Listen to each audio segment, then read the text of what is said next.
नमस्कार मैत्रिणींनो, प्रेमाच्या रसोई चॅनलवर तुमचं स्वागत आहे। तर आपण आज ना आवळा कॅन्डी करू। बाजारात मिळाले आम्हाला आवळे। आता उन्हाळ्यात सहजा मिळत नाही, पण आम्हाला मिळाले म्हणून म्हणलं पटकन वाळतील पण आपण करूया आवळा कॅन्डी। तर मी ना ते पाऊण किलो आवळे मिळाले, ते आता मी धुतले, चांगले पाण्यामध्ये ठेवले। आता हे पाणी आपण ओतून काढू आणि चांगले पुसून घेऊ। आवळे तुरट असतात ना, त्याच्यामुळं खाती नाही जास्त, पण आवळा कॅन्डी केली का छान लागते। पाऊण किलोला मुलांना पण चांगली असते।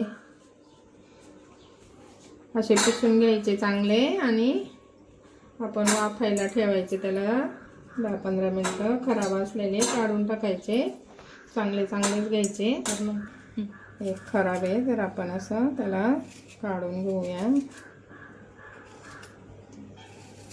आणि आता आपण वाफायला ठेवू। कारण ह्या आवळ्यापासून खोकल्याला, परत केस गळतीला खूप चांगले असतात। लहान मुलं पण खातात ते।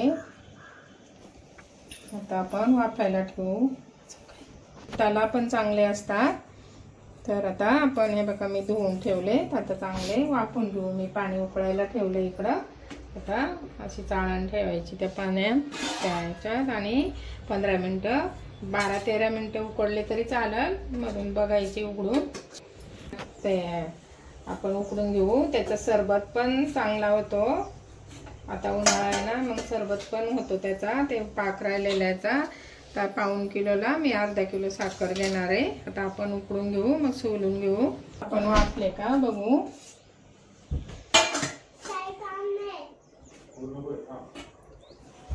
हे बघा, असे सुट्टे होतात चांगले, म्हणजे आपले चांगले वाफलेत।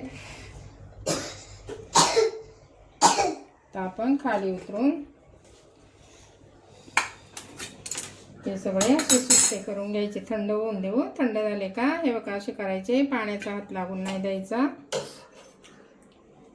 खराब असलेलं काढून टाकायचं, थंड होऊन देऊ, मग आपण काढून घेऊ। हे बघा असं दाबलं का लगेच निघतं ते। अशा पाकळ्या काढून घ्यायच्या। थंड झालं का मग आपण त्यामध्ये साखर काढू। हे बघा, आता आपले चांगले सोलून झालेत। आता आपण याच्यात साखर काढून रात्रभर मुरवत ठेवू। खरं तर आता हा सीजन नाही आहे, पण आम्हाला मिळालेत म्हणून आम्ही करतो चांगले का। आता रात्रभर ना हे मी आता पाऊण लिटर, तर त्याच्यात आपण पाऊण किलो आवळा आहे, तर अर्धा किलो आपण साखर टाकू त्याच्यात आणि चांगलं मुरवत ठेवायचं रात्रभर। आणि मी आता उद्या उन्हात ठेवणार आहे दिवसभर, म्हणजे त्याचा पाक तयार होतो आणि चांगली गोड अशी तयार होते।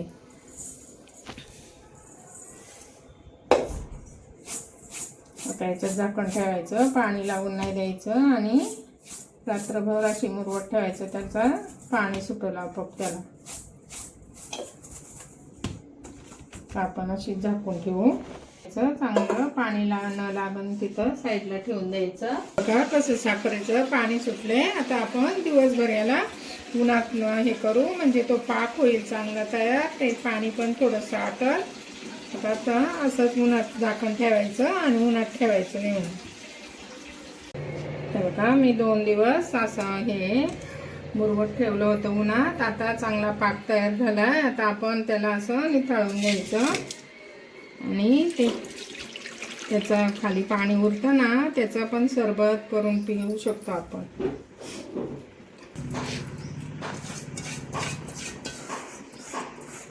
बघा, खाली चांगला पाक तयार झालाय। आता आपण असं थोडा वेळ याला अर्धा तास असं याच्यातच राहून देऊ आणि मग असं कपड्यावर पसरून ठेवायचं रात्रभर। थोडा वेळ दुपारपर्यंत असं उन्हात ठेवायचं आणि हे सरबत आहे ना, त्याचा पण आपल्याला उपयोग होऊ शकतो। आपण त्याचा सरबत करून प्यायचा, चांगलं असतं शरीराला, केस गळतीला पण चांगलं असतं। आपली आवळा कॅन्डी चांगली वाळून झाली, चांगली हे झाली अशी, एवढी भरून झालते, पण आम्ही खाऊन ते कमी पण झाले। तुम्हाला जर आवडली तर करून बघा। हा तर सीजन नाही आहे, पण आम्हाला मिळाले होते लकीनी, म्हणून आम्ही केले.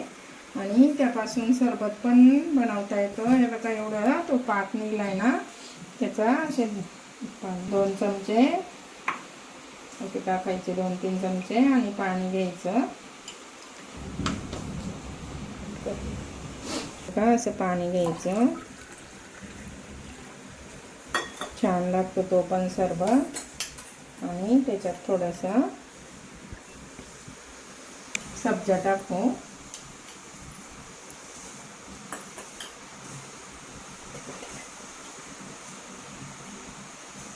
असा हा पोटासाठी पण खूप चांगला सरबत आहे आवळ्याचा. पोट असं दुखत असलं, पोट गच्च झालं तर ना आवळ्याचं सरबत घ्यायचा. पोट साफ होतं चांगलं. 2-3 चमचे टाकायचे, बाकी पाणी टाकायचं आणि प्यायचा. अशा पद्धतीने आवळा कॅन्डी करून बघा. आणि सरबत पण वायाला जात नाही, त्याचा पाक असतो तो. तर तुम्हाला जर आवडला तर लाईक करा, शेअर करा, कमेंट करा, सबस्क्राईब करा. नवीन असाल तर बाय बाय.